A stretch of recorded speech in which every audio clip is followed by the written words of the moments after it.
नमस्कार, myself doctor K S Meena, department of chemistry, MLV government college Bhilwara. Thermodynamics chapter को हम लोग study कर रहे हैं। तो आज का हमारा जो टॉपिक है वो है इनवर्स टेम्परेचर, व्युत्क्रम ताप। तो व्युत्क्रम ताप किसे कहते हैं? किसी गैस के लिए वह ताप जिसमें जूल थॉम्सन गुणांक अपना चिन्ह परिवर्तित कर देता है, यानी उसका साइन है बदल जाता है। तो ऐसे टेम्परेचर को हम लोग व्युत्क्रम टेम्परेचर कहते हैं, अर्थात जिसको कह सकते हैं कि अगर टेम्परेचर का मान जो है वो शून्य हो जाता है तो उस टेम्परेचर को हम व्युत्क्रम टेम्परेचर और टी से इसको रिप्रेजेंट किया जाता है। अतः 2a/RT I equal to b, t i equal to 2a/RB के द्वारा इसको हम रिप्रेजेंट करते हैं। इस तरह से इसको रिप्रेजेंट किया जाता है। इस प्रकार गैस के व्युत्क्रम ताप पर वान डेर वाल्स स्थिरांक और ए व बी का मान पर निर्भर करता है। तो व्युत्क्रम टेम्परेचर डायरेक्टली प्रोपोर्शनल हो गया कि जो स्थिरांक है, वान डेर वाल्स की जो स्थिरांक है उसके ऊपर इसकी वैल्यू निर्भर करती है। इसके बाद में आता है हमारे पास उत्क्रमणीय प्रक्रम जितने भी होते हैं, समतापीय, रुद्धोष्म परिस्थितियों, आदर्श गैस के प्रसार में W, Q, DU और DH की गणना किस तरह की जाती है। माने कि वर्क कैसे कैलकुलेट करेंगे, आवेश कैसे कैलकुलेट करेंगे, इंटरनल एनर्जी कैसे कैलकुलेट करेंगे, एंथैल्पी कैसे करेंगे। तो calculate of the W, Q, DU and DH for the expansion of the ideal gas under the isothermal and abiotic condition for reversible process. तो एक इसके लिए एक एक्सपेरिमेंट हम सोच करते हैं। इस एक्सपेरिमेंट में क्या करते हैं कि एक ये सिलेंडर है और सिलेंडर में वॉल्यूम V1 ये स्टार्टिंग वॉल्यूम है, ये V2 बाद का वॉल्यूम है, इसमें प्रेशर में चेंज करते हैं। अर्थात किसी तंत्र के लिए यदि आयतन में स्थिर ताप और स्थिर दाब पर वृद्धि होती है तो इसे प्रसार कहते हैं। माने जब भी आयतन में किसी भी टेम्परेचर स्थिर कर दिया या आप प्रेशर स्थिर करने के बाद में अगर उसमें एक्सटेंशन किया जाता है, प्रसार किया जाता है, तो आयतन में किसी भी तरह का जो चेंजेज होता है उसको बोलते हैं वर्क ऑफ एक्सपेंशन, कार्य को प्रसार।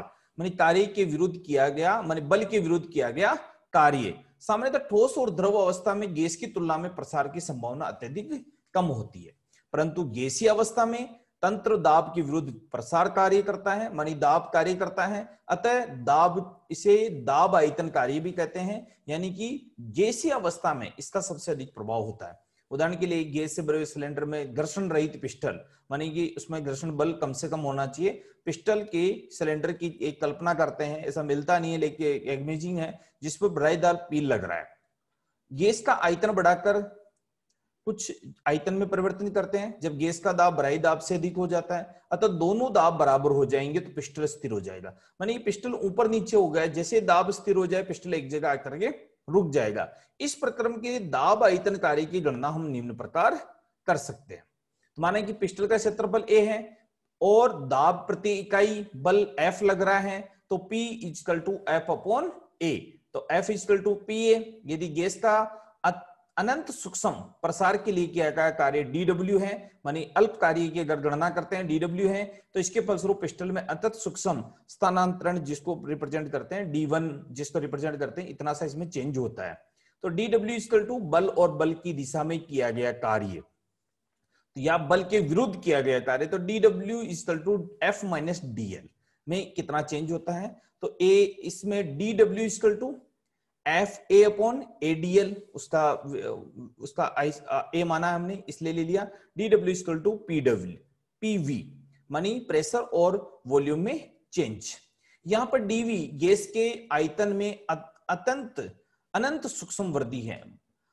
यह संपूर्ण प्रक्रम स्थिर ताप पर किया जाता है। यदि आयतन वृद्धि के साथ दाब में परिवर्तन होता है तो कुल कार्य उन सभी PW पदों के योग के बराबर होता है, उन सबके योग के बराबर। इस प्रकार हम इस इक्वेशन को ऐसे लिख सकते हैं, V1 से V2 में किया गया कार्य W equal to V1 to V2 integration of V1 to V2 PdV। अर्थात प्रसार कार्य उस दाब पर निर्भर करता है जो परिपार्श्विक द्वारा तंत्र लगा जाता है, न कि गैस के स्वयं के दाब पर। माने कि बाहर का जो कार्य, जो दाब लगेगा उसके ऊपर निर्भर करता है, गैस के दाब के ऊपर निर्भर नहीं करता है। दाब आयतन कार्य की पथ पर निर्भरता, बनी dependency of the reaction path of the pressure volume work. पथ पे क्या निर्भर करता है ये? यदि गैस का प्रसार भिन्न भिन्न विधियों द्वारा संपन्न करवाया जाता है तो इसका मान भी अलग अलग प्राप्त होता है। उदाहरण के लिए यदि स्थिर ताप पर किसी गैस का दाब 10 वायुमंडलीय दाब से 1 वायुमंडलीय दाब कर दिया जाता है। स्टार्ट में कितना था? 10 वायुमंडलीय दाब था, अब हमने क्या कर दिया? 1 वायुमंडलीय दाब कर दिया जाता है। तो उसके आयतन में वृद्धि होगी, फलस्वरूप गैस द्वारा परिपार्श्विक पर कार्य किया जाएगा, मानी कि बाहर के उस पर कार्य किया जाएगा परिपार्श्विक, वह आयतन परिवर्तन हम अलग अलग विधियों से निकालते हैं। यदि गैस का प्रसार 10 वायुमंडलीय दाब से निर्वात कक्ष में इस प्रकार हो कि इसके दाब में 1 वायुमंडलीय दाब हो जाए, मानी 10 से कितना हो जाए, 1 हो जाए। दूसरी कंडीशन, यदि गैस का प्रसार स्थिर दाब पर यानी 1 वायुमंडलीय दाब पर हो तो प्रक्रम में बाहरी दाब स्थिर रहे। यदि गैस के प्रसार हेतु बाहरी दाब गैस के दाब में अत्यंत सूक्ष्म मात्रा में कम हो ताकि वो पिस्टल को धीरे धीरे बाहर की ओर विस्थापित करे। इन 3 कंडीशन को अलग अलग कंडीशंस के द्वारा, अलग अलग विधियों के द्वारा हम ये कार्य की गणना करते हैं।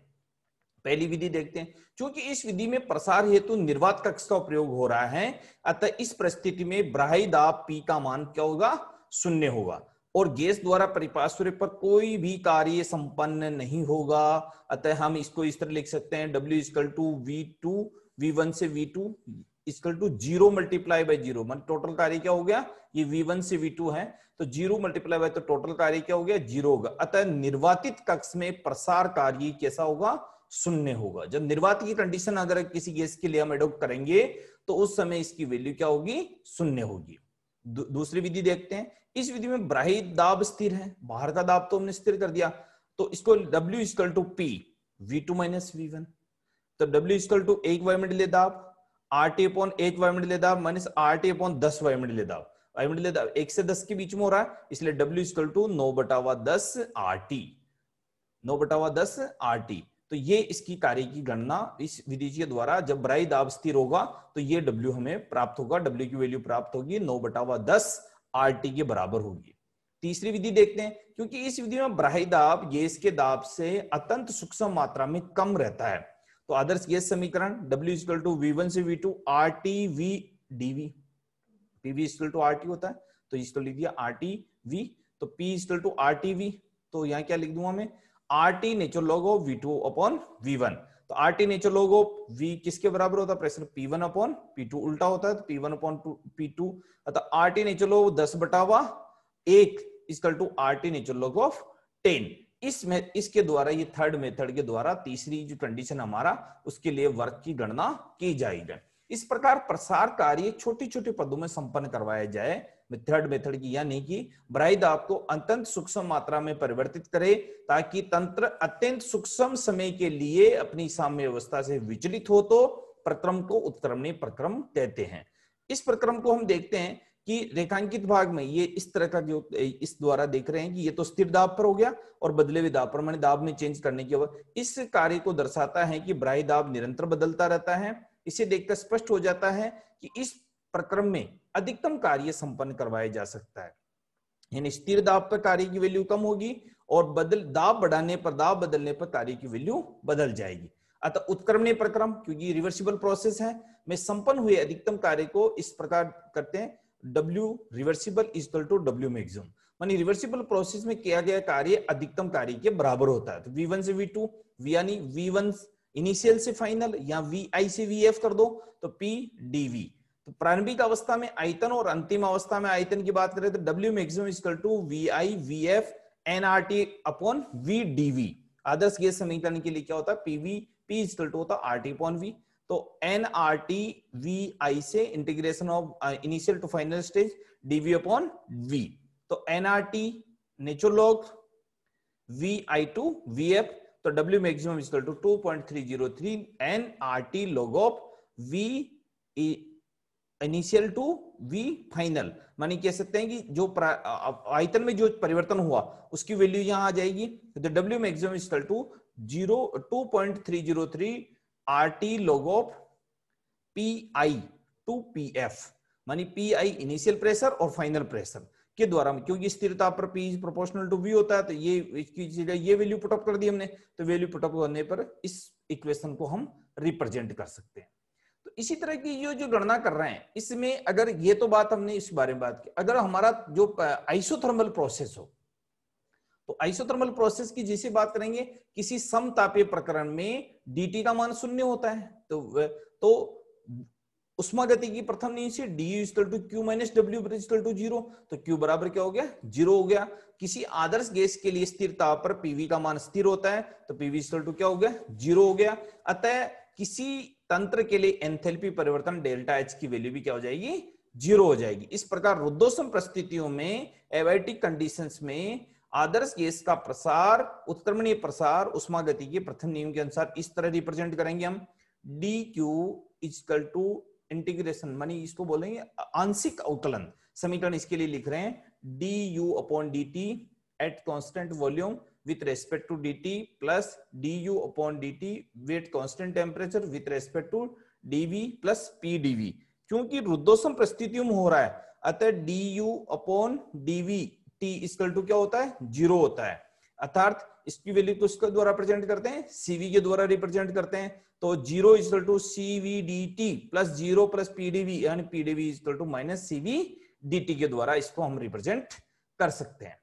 तो आदर्श गैस के लिए रुद्धोष्म प्रसार के लिए किया गया कार्य w equal to pdv equal to minus t1 से t2 cv dt, उष्माधारिता, आयतन की उष्माधारिता के रिप्रेजेंट कर रहे हैं हम, तो w equal to minus cv t2 minus t1। उष्मागतिकी के प्रथम नियम के अनुसार du equal to q minus w, तो du इक्वल टू w, तो q बराबर 0, तो q बराबर 0 तो क्या हो गया, किसी तंत्र की एंथैल्पी किस इक्वेशन से देते हैं हम, h equal to u plus pv के द्वारा देते हैं, तो delta dh equal to du plus pdv plus vdp, तो du बराबर क्या हो गया, माइनस p dv, तो delta h equal to minus pdv plus pdv plus vdp, तो डेल्टा इक्वल टू vdp। इस इक्वेशन के द्वारा हम इसको रिप्रेजेंट करते हैं। तो हमें क्या निष्कर्ष निकलता है, किसी गैस की आंतरिक ऊर्जा उसकी रासायनिक प्रकृति, संगठन, ताप, दाब और आयतन पर निर्भर करती है। उष्मागतिकी के प्रथम नियम के अनुसार ऊर्जा न तो नष्ट की जा सकती और न नष्ट की जा सकती, न उत्पन्न की जा सकती। अब तक हमने जो पढ़ा ना उसका निष्कर्ष है ये, स्थिर आयतन पर अवशोषित ऊष्मा तंत्र की आंतरिक ऊर्जा में वृद्धि के बराबर होती है। स्थिर दाब पर किसी तंत्र को दी गई ऊष्मा उस तंत्र की एंथैल्पी परिवर्तन के बराबर होती है। किसी तंत्र में ताप में वृद्धि करने के लिए आवश्यक ऊष्मा की मात्रा को उष्माधारिता कहते हैं, जो Cv और Cp हमने निकाली है उसकी वैल्यू। रुद्धोष्म परिस्थितियां अगर हमारी कहीं भी होती है तो किसी गैस को उच्च दाब से निम्न दाब की ओर छोटे से छिद्र से द्वारा प्रसार किया जाता है तो ताप कम हो जाता है, इसे जूल थॉमसन प्रभाव करते हैं, जो लास्ट क्लास में हमारा पॉइंट था, जूल थॉमसन प्रभाव। आदर्श गैस के लिए जूल थॉमसन गुणांक का मान हमेशा क्या होता है, 0 होता है, और वास्तविक गैस के लिए हमेशा रियल गैस के लिए धनात्मक होता है। किसी गैस का उत्क्रम ताप, विक्रम ताप जो आज हमने डिस्कस किया, उस गैस के वान डेर वाल्स स्थिरांक पर निर्भर करता है। ये बहुत इंपॉर्टेंट चीज है। किसी गैस का यूनिवर्स टेम्परेचर किसके ऊपर निर्भर करता है, तो वो एक निर्भर करेगा, स्थिरांकों पर निर्भर करता है। वान डेर वाल्स स्थिरांक को ए और बी के ऊपर, स्मॉल ए और स्मॉल बी के द्वारा रिप्रेजेंट करते हैं, और उत्क्रमणीय प्रक्रम में अधिकतम कार्य संपन्न करवाया जा सकता है। हमारा जो मेन उद्देश्य रहता है कि थर्मोडायनेमिक्स का, कि अधिकतम कार्य हमारा जो भी जो एनर्जी है वो अधिकतम कार्य में कैसे परिवर्तित हो जाए। तो कार्य में परिवर्तित होने का सबसे बड़ा जो वो है कि अधिकतम कार्य हम किस फंक्शन में करवा सकते हैं, रुद्धोष्म परिस्थितियों में अधिकतम कार्य, यानी कि जिसको हम कह सकते हैं कि उत्क्रमणीय प्रक्रम के द्वारा, रुद्धोष्म परिस्थिति में उत्क्रमणीय प्रक्रम के द्वारा हम अधिकतम कार्य संपन्न करवा सकते हैं। धन्यवाद।